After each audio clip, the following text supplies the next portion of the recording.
1 जानेवारी 2026 रोजी मौजे पेरणे येथे होणारा 2009वा भीमा कोरेगाव विजयस्तंभ शौर्य दिन अभिवादन सोहळा मोठ्या उत्साहात व आनंदात साजरा होत आहे। जिल्हा प्रशासनाने या संदर्भामध्ये सुमारे 20 लाख भीम अनुयायांना सर्व पायाभूत सुविधा पुरवण्याच्या दृष्टिकोनातून तयारी सुरू केलेली असून त्यामुळे जास्तीत जास्त आंबेडकरी अनुयायांनी या सोहळ्याला उपस्थित राहावे असे आवाहन भीमा कोरेगाव विजयस्तंभ दिन समन्वय समितीच्या वतीनं अध्यक्ष राहुल डंबाळे यांनी केलं आहे। अभिवादन सोहळ्यासाठी येणाऱ्या अनुयायांना पिण्याचे पाणी, पार्किंग, शौचालय यासह सर्वच पायाभूत सुविधा दरवर्षीपेक्षा अधिक संख्येने पुरवण्यात येणार आहेत।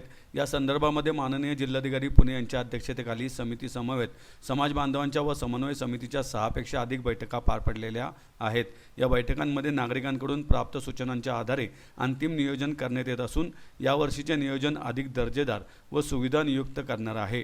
समाजकंटक व चोरट्या लोकांवर लक्ष केंद्रित करून त्यांचा उपद्रव उत्सवावर होऊ नये यासाठी पुणे पोलीस आयुक्तालयातर्फे पहिल्यांदाच ड्रोनद्वारे फेस स्कॅनिंग यंत्रणांचा वापर करून कारवाई करण्यात येणार आहे।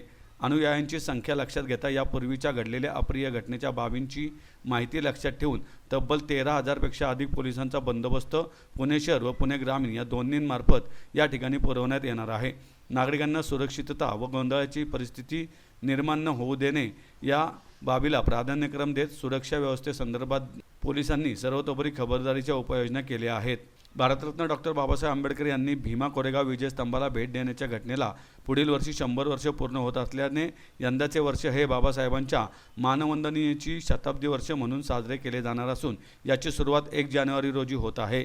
यावेळी डॉक्टर बाबासाहेब आंबेडकर यांच्या समवेत विजयस्तंभावर अभिवादनासाठी आलेल्या अनुयायांचे कुटुंबीय यांचे संयुक्त अभिवादन विजयस्तंभाला करण्याचा विशेष कार्यक्रम यावेळी घेण्यात आलेला आहे।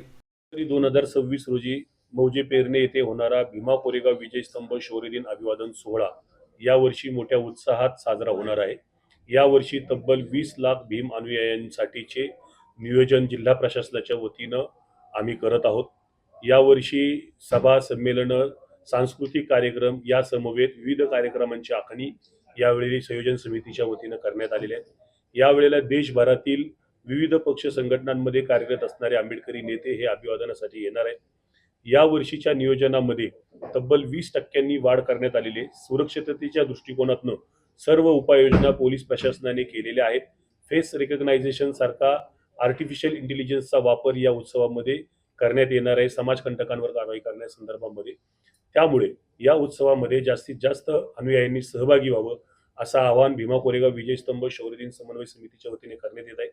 यावर्षी सकाळी 9 वाजता महार रेजिमेंटचे सुमारे 3000 निवृत्त सैनिक मानवंदना देणार आहेत, ज्यामध्ये ते पुष्पचक्र अर्पण करण्याचा कार्यक्रम असेल, महार गान गाण्याचा कार्यक्रम असेल किंवा राष्ट्रगान असेल, या सर्वांचा त्यामध्ये समावेश असणार आहे। यामध्ये आपण कोणत्याही अफवांना बळी न पडता नागरिकांनी या उत्सवात सहभागी व्हावं अशी विनंती आम्ही करत आहोत।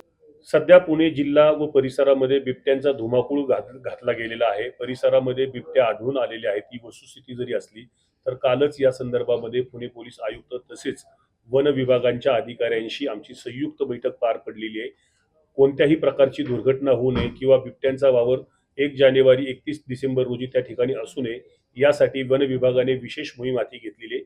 आजपासून म्हणजे 25 तारखेपासूनच त्या ठिकाणी राज्यातील विविध भागातून बिबट्यांना पकडण्यासाठीचे जे काही उपक्रम आहेत ते त्या ठिकाणी राबवले जात आहेत।